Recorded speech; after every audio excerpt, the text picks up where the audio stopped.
Bismillah wassalatu wassalamu ala rasulillah wa ala alihi wa sahbihi wa man wala. Assalamu alaikum wa rahmatullahi wa barakatuh. Welcome to another Jummah reminder series here at the University of Michigan, Dearborn. Procrastination is a concept that as college students, as young people, we are very familiar with. It is the concept of delaying things or pushing things until the very last minute. Now, all of us as human beings, we probably have procrastinated in one thing or another, whether it's in our schoolwork, life projects, company work, whatever it is. There always has come a time where we left things until the last minute. And subhanAllah, if you look at it,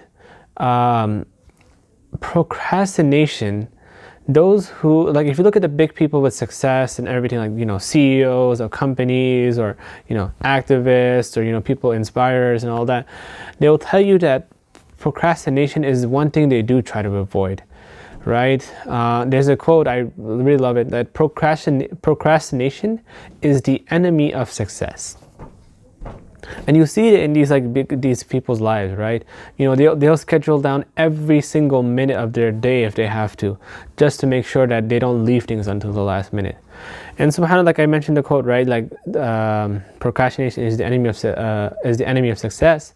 And that does not just go for this worldly life, but it can also go for the next life. Delaying your prayers until the last minute, delaying your charity, delaying your good deeds, doing all that. And subhanAllah, I want to emphasize a story that many of us have heard. Of course, many of you have heard this story. But again, I want to go back and revisit this story and remember the great importance that can be taken. And that is the story of Ka'b ibn Malik.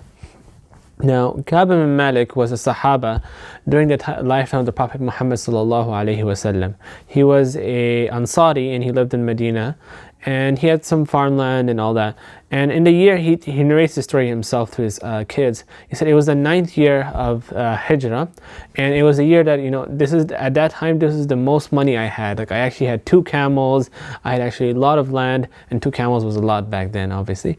But he's like, I was very wealthy at that time, I was well off at that time. And at that time, the Prophet Muhammad sallallahu alaihi wasallam, he heard news that the Byzantine Empire was planning to raising an army, and they were planning to come towards Medina and all that. So the Prophet ﷺ, when he heard this, he started to prepare an army. And for those of you who have heard the story of Abu Bakr and Umar radiallahu anh competing, where Umar radiallahu anh, he bought half his wealth, and today he said today is the day I'm going to beat Abu Bakr.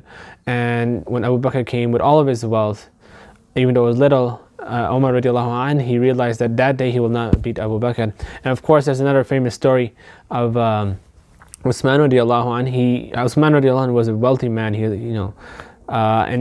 When his caravan came back with all the riches, he took all the wealth from all the gold he had, and he carried it by himself to the Prophet Muhammad sallallahu alaihi wasallam, and he poured all that gold coins and everything in front of the Prophet Muhammad. And Prophet Muhammad, he picked up some of those coins and he said, after today, no matter what Uthman radiallahu anh does, he will be forgiven from it. Any sin he commits he will not be held accountable of it. Now, the reason I'm mentioning these stories, I want to emphasize the point that how important this Ghazawa was, and they've been preparing for a long time. And Ka'b ibn Malik, of course, like every other Muslim in Medina, he had known that they need to prepare and everything. But the time they were leaving was not only was a very hot season and everything, it was also the season where it was also the part of the year where the harvesting used to happen, right? Farmers, imagine, they spend all year round taking care of their crops, planting the seeds, watering them, removing the weeds and everything, just so when harvest season comes, they can get as much benefit as they can. And this is now they're trying to leave in the harvest season. So he was more busy in that. And he kept on saying to him, I will take care of my preparations later, the next day, later tonight, whatever. Until it came the night before they had to leave. He said, you know what, I'll do it in the morning, right? And the Prophet ﷺ, what he used to do is he used to pray Fajr in the masjid, and then he would head out for any ghazawat or any expedition. So he did that, and after that, in the morning, Ka'b Malik realized that they've already left. He said, you know what I'll do? I'll quickly pack up and I'll try to catch up with them. And he said, I tried to do it, but that day I didn't do it. The next day I tried, maybe I'll try to catch up with him. He didn't pack anything. And I went he kept on doing this for 2 3 days until it was a point where he couldn't, it was too late. And the Muslims, they went on to Tabuk, and of course there was not a lot of fighting that happened because the Byzantine Empire ran away. But while they were in Tabuk, one of the Prophet Muhammad sallallahu alaihi wasallam, he noticed that he didn't see Ka'b ibn Malik, and this is a very important point, that he actually took care of to see who was there and all that. Like, he actually cared about the Muslims, right? His Muslim people. And then someone said, oh, Ka'b ibn Malik, he got held back by his fancy garments and looking over his wealth and all that. And one of the Sahaba says, do not speak bad about him. Again, they're realizing that Prophet Muhammad, he cares about his Sahaba, and he realized that Ka'b ibn Malik is not here, so he's worried or what happened or what's going on. And now after they went and they came, not a lot of stuff happened, of course.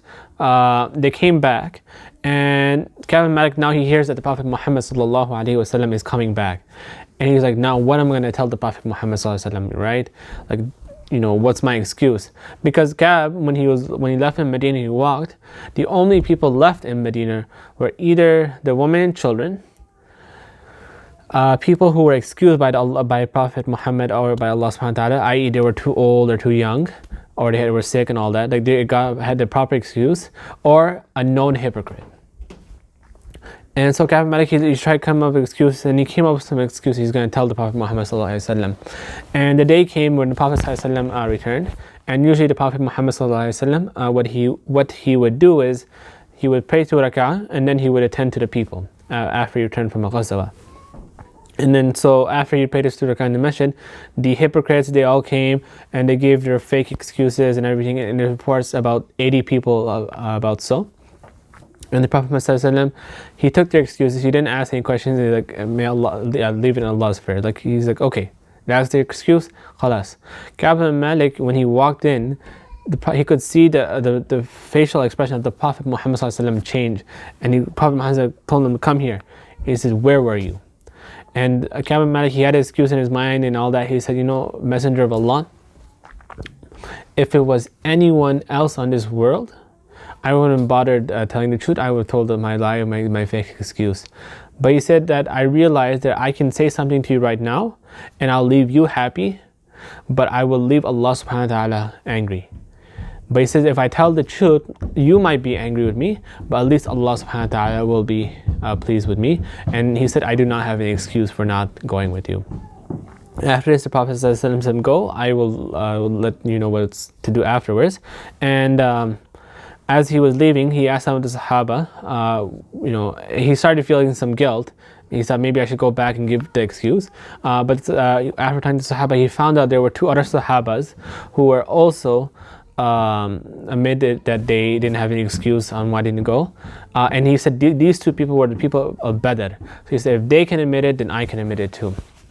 So after a while, it came down that for these 3 people, no one would speak for them for 50 days. This was their punishment, that no one would speak to them for their 50 days. So he said, Ka'b ibn Malik, you know, he said the other 2, they were a little bit older than me, so they were at home, you know, crying and grieving. He said, I was a little bit younger, so I would go out in the market and I would try to strike up conversations with people, right? I would say salam and everything. He said, I even went to the Prophet Muhammad ﷺ, said salam, and hoping he would say salam back, but of course, no one would speak to him.